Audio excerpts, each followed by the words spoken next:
आप सभी शिव प्रेमी भक्तों को मेरा सादर प्रणाम। आप शिव महापुराण की कथा सुन रहे हैं। शिव महापुराण की कथा सुनना बड़ी सौभाग्य की बात है। शिव महापुराण की कथा वही सुनते हैं जिन पे महादेव की बहुत बड़ी कृपा हो दया। आज शिव महापुराण की कथा में श्रवण करेंगे आप लोग नारद जी का शिवती तीर्थों में भ्रमण, शिव गणों को शापों द्वार की बात बताना तथा ब्रह्मा लोक से जाकर ब्रह्मा जी से शिव तत्व के विषय में प्रश्न करना। सूत जी कहते हैं, महर्षियों, भगवान श्री हरि के अंतर ध्यान हो जाने पर मुनि श्रेष्ठ नारद शिवलिंगों का भक्ति पूर्वक दर्शन करते हुए पृथ्वी पर विचरने लगे। ब्राह्मणों, भूमंडल पर घूम फिर कर उन्होंने भोग और मोक्ष देने वाले बहुत से शिवलिंगों का प्रेम पूर्वक दर्शन किया। दिव्यदर्शी नारद जी भूतल के तीर्थों में विचर रहे हैं और इस समय उनका चित्त शुद्ध है, यह जानकर वे दोनों शिवगण उनके पास गए। वे उनके दिए हुए शाप से उद्धार की इच्छा रखकर वहाँ गए थे। उन्होंने आदर पूर्वक मुनि के दोनों पैर पकड़ लिए और मस्तक झुकाकर भली भांति प्रणाम करके शीघ्र ही इस प्रकार कहा। शिवगण बोले, ब्राह्मण, हम दोनों शिव के गण हैं। मुने, हमने ही आपका अपराध किया है। राजकुमारी श्रीमती की स्वयंवर में आपका चित्त माया से मोहित हो रहा था। उस समय परमेश्वर की प्रेरणा से आपने हम दोनों को शाप दे दिया। वहाँ कुसुमय जानकर हमने चुप रह जाना ही अपनी जीवन रक्षा का उपाय समझा। इसमें किसी का दोष नहीं है, हमें अपने कर्म का ही फल प्राप्त हुआ है। प्रभु, अब आप प्रसन्न होइए और हम दोनों पर अनुग्रह कीजिए। नारद जी ने कहा, आप दोनों महादेव जी के गण हैं और सत्पुरुषों के लिए परम सम्माननीय हैं, अतः मेरे मोह रहित एवं सुखदायक यथार्थ वचन को सुनिए। पहले निश्चय ही मेरी बुद्धि भ्रष्ट हो गई थी, बिगड़ गई थी और मैं सर्वथा मोह के वशीभूत हो गया था, इसलिए आप दोनों को मैंने शाप दे दिया। शिवगणों, मैंने जो कुछ कहा है वह वैसा ही होगा, तथापि मेरी बात सुनिए। मैं आपके लिए शापों द्वार की बात बता रहा हूँ। आप लोग आज मेरे अपराध को क्षमा कर दें। मुनिवर, विश्व के वीर्य से जन्म ग्रहण करके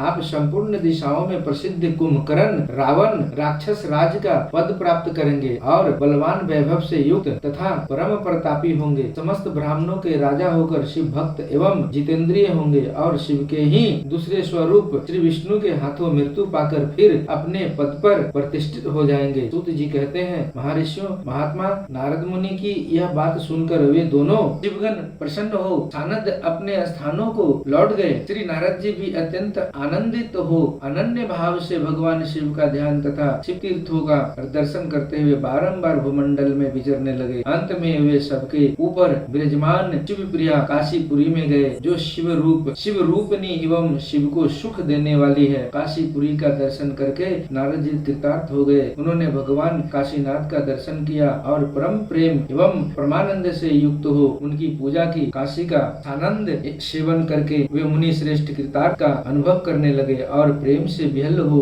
उसका नमन वर्णन तथा स्मरण करते हुए ब्रह्मालोक को गए। निरंतर शिव का स्मरण करने से उनकी बुद्धि शुद्ध हो गई थी। वहाँ पहुंचकर शिव तत्व का विशेष रूप से ज्ञान प्राप्त करने की इच्छा से नारद जी ने ब्रह्मा जी को भक्ति पूर्वक नमस्कार किया और नाना प्रकार के स्तोत्रों द्वारा उनकी स्तुति करके उनसे शिव तत्व के विषय में पूछा। उस समय नारद जी का हृदय भगवान शंकर के प्रति भक्ति भावना से परिपूर्ण था। नारद जी बोले, ब्राह्मण, पर ब्रह्मा परमात्मा के स्वरूप को जानने वाले पितामह जगत प्रभु, आपके कृपा प्रसाद से मैंने भगवान विष्णु के उत्तम महात्म्य का पुण्य ज्ञान प्राप्त किया है। भक्ति मार्ग, ज्ञान मार्ग, अत्यंत दुस्तर, तपो मार्ग, दान मार्ग तथा तीर्थ मार्ग का भी वर्णन सुना है, परंतु शिव तत्व का ज्ञान मुझे अभी तक नहीं हुआ है। मैं भगवान शंकर की पूजा विधि को भी नहीं जानता, अतः प्रभु आप क्रमशः इन विषयों को तथा भगवान शिव के विविध चरित्रों को तथा उनके स्वरूप तत्व, प्राकट्य, विवाह, गृहस्थ धर्म सब मुझे बताइए। निष्पाप पितामह, ये सब बातें तथा और भी जो आवश्यक बातें हो उन सब का आपको वर्णन करना चाहिए। प्रजानाथ, शिव और शिवा के अभिभाव एवं विवाह का प्रसंग विशेष रूप से कहिए तथा कार्तिकेय के जन्म की कथा भी मुझे सुनाइए। प्रभु, पहले बहुत लोगों से मैंने ये बातें सुनी है किंतु तृप्त नहीं हो सका हूँ, इसलिए आपकी शरण में आया हूँ। आप मुझ पर कृपा कीजिए। अपने पुत्र नारद की यह बात सुनकर लोक पितामह ब्रह्मा वहाँ इस प्रकार बोले, महाप्रलय काल में केवल सत ब्रह्मा की सत्ता का प्रतिपादन उस निर्गुण निराकार ब्रह्मा से ईश्वर मूर्ति सदाशिव का प्राकट्य, सदाशिव द्वारा स्वरूप भूता शक्ति अंबिका का प्रकटीकरण, उन दोनों के द्वारा उत्तम क्षेत्र काशी या आनंद वन का प्रादुर्भाव शिव के वामन वामांग से परम पुरुष विष्णु का आविर्भाव तथा उनके सकाश से प्राकृतिक तत्वों की क्रमशः उत्पत्ति का वर्णन। ब्रह्मा जी ने कहा, ब्राह्मण देव शिरोमणि, तुम सदा समस्त जगत के उपकार में ही लगे रहते हो। तुमने लोगों के हित की कामना से यह बहुत उत्तम बात पूछी है, जिसके सुनने से संपूर्ण लोगों के समस्त पापों का क्षय हो जाता है। उस अनामय शिव तत्व का मैं तुमसे वर्णन करता हूँ। शिव तत्व का स्वरूप बड़ा ही उत्कृष्ट और अद्भुत है, जिस समय समस्त चराचर जगत नष्ट हो गया था, सर्वत्र केवल अंधकार ही अंधकार था। न सूर्य दिखाई देते थे, न चंद्रमा, अन्य ग्रहों और नक्षत्रों का भी पता नहीं था, न दिन होता था, न रात, अग्नि, पृथ्वी, वायु और जल की भी सत्ता नहीं थी। प्रधान तत्व अव्याकृत प्रकृति से रहित सुना आकाश मात्र शेष था। दूसरे किसी तेज की उपलब्धि नहीं होती थी। अदृष्ट आदि का भी अस्तित्व नहीं था। शब्द और स्पर्श भी साथ छोड़ चुके थे। गंध और रूप की भी अभिव्यक्ति नहीं होती थी। रस का भी अभाव हो गया था। दिशाओं का भी भान नहीं होता था। इस प्रकार सब ओर निरंतर सूची भेद घोर अंधकार फैला हुआ था। उस समय तत् सत्य ब्रह्मा, इस श्रुति में जो सत्य सुना जाता है एकमात्र वही शेष था। जब वह ऐसा जो इत्यादि रूप से निर्दिष्ट होने वाला भावात्मक जगत नहीं था, उस समय एकमात्र वह सत्य ही शेष था, जिसे योगी जन अपने हृदयाकाश के भीतर निरंतर देखते हैं। वह सत्य तत्व मन का विषय नहीं है। वाणी की भी वहाँ तक कभी पहुँच नहीं होती। वह नाम तथा रूप रंग से भी शून्य है। वह न अतुल है, न कुश है, न ह्रस्व है, न दीर्घ तथा न लघु है, न गुरु उसमें न कभी वृद्धि होती है, न ह्रास त्रुटि भी उसके विषय में चकित भाव से है। इतना ही कहती है, अर्थात उसकी सत्ता मात्र का ही निरूपण कर पाती है। उसका कोई विशेष विवरण देने में असमर्थ हो जाती है। वह सत्य ज्ञान स्वरूप अनंत परमानंद में परम ज्योति स्वरूप अप्रमेय आधार रहित निर्विकार निराकार निर्गुण योगी मैं सर्वव्यापी सबका एकमात्र कारण निर्विकल्प निरारंभ माया शून्य उपद्रव रहित अद्वितीय अनादि अनंत संकोच विकास से शून्य तथा चिन्मय है। जिस पर ब्रह्मा के विषय में ज्ञान और अज्ञान से पूर्ण उक्तियों द्वारा इस प्रकार ऊपर बताए अनुसार विकल्प किए जाते हैं, उनसे कुछ काल के बाद सृष्टि का समय आने पर द्वितीय की इच्छा प्रकट की। उसके भीतर एक से अनेक होने का संकल्प उदित हुआ। तब उस निराकार परमात्मा ने अपनी लीला शक्ति से अपने लिए मूर्ति आकार की कल्पना की। वह मूर्ति संपूर्ण ऐश्वर्य गुणों से संपन्न, सर्व ज्ञानमयी, शुभ स्वरूपा, सर्वव्यापिनी, सर्वरूपा, सर्वदर्शनी, सर्वकारिणी, सबकी एकमात्र वंदनीय,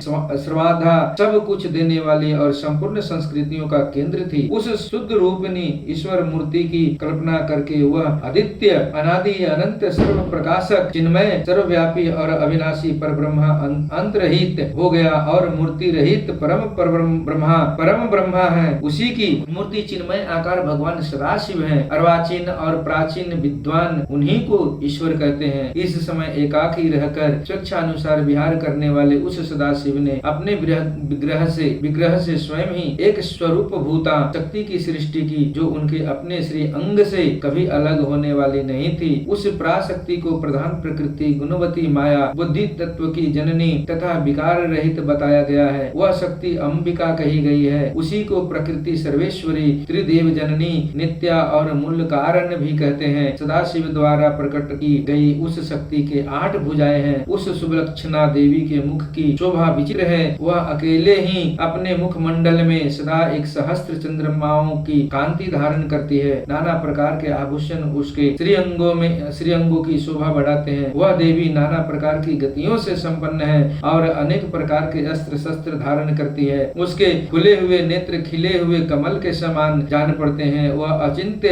तेज से जगमगाती है। वह सबकी योनि है और सदा उद्यमशील रहती है। एकाकिनी होने पर भी वह माया संयोग वसात अनेक हो जाती है। वे जो सदाशिव है उन्हें परम पुरुष ईश्वर शिव शंभु और महेश्वर कहते हैं। वे अपने मस्तक पर आकाश गंगा को धारण करते हैं। उनके भाल देश में चंद्रमा शोभा पाते हैं। उनके 5 मुख हैं और प्रत्येक मुख में 3-3 नेत्र हैं। उनका चित्त सदा प्रसन्न रहता है। वे 10 भुजाओं से युक्त और त्रिशूलधारी हैं। उनके श्री अंगों की प्रभा कर्पूर के समान श्वेत गौर है। वे अपने सारे अंगों में भस्म रमाए रहते हैं। वह काल रूपी ब्रह्म ने एक ही समय शक्ति के नाथ शिवलोक नामक चित्र का निर्माण किया था, उस उत्तम क्षेत्र को ही काशी कहते हैं। वह परम निर्वाण या मोक्ष का स्थान है, जो सबके ऊपर विराजमान है। वे प्रियतम रूप शक्ति और शिव जो परमानंद स्वरूप है, उस मनोरम क्षेत्र में नित्य निवास करते हैं। काशी पूरी परमानंद रूपनी है। मुने शिव और शिवा ने प्रलय काल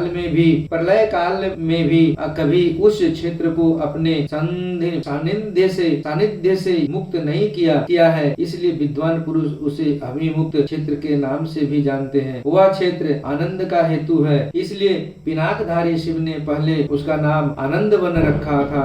उसके बाद वह अभिमुक्त के नाम से प्रसिद्ध हुआ। देवर्षे, एक समय उस आनंद वन में रमन करते हुए शिवा और शिव के मन में यह इच्छा हुई कि किसी दूसरे पुरुष की भी सृष्टि करनी चाहिए, जिस पर वह सृष्टि संचालन का महान भार रखकर हम दोनों केवल काशी में रहकर इच्छा अनुसार विचरे और निर्वाण धारण करें। वही पुरुष हमारे अनुग्रह से सदा सबकी सृष्टि करे, पालन करे और वही अंत में सबका संहार भी करे। यह चित्त एक समुद्र के समान है, इसमें चिंता की उताल तरंगे उठकर इसे चंचल बनाए रहती है। इसमें सतगुण रूपी रत्न, तमो गुण रूपी ग्रह और रजोगुण रूपी मूंगे भरे हुए हैं। इस विशाल चित्त समुद्र को संकुचित करके हम दोनों उस पुरुष के प्रसाद से आनंद कानन काशी में सुखपूर्वक निवास करें। यह आनंद वन वह स्थान है जहाँ हमारी मनोवृत्ति सब ओर से चिमिट कर इसी में लगी हुई है तथा जिसके बाहर का जगत चिंता से आतुर प्रतीत होता है। ऐसा निश्चय करके शक्ति सहित सर्वव्यापी परमेश्वर शिव ने अपने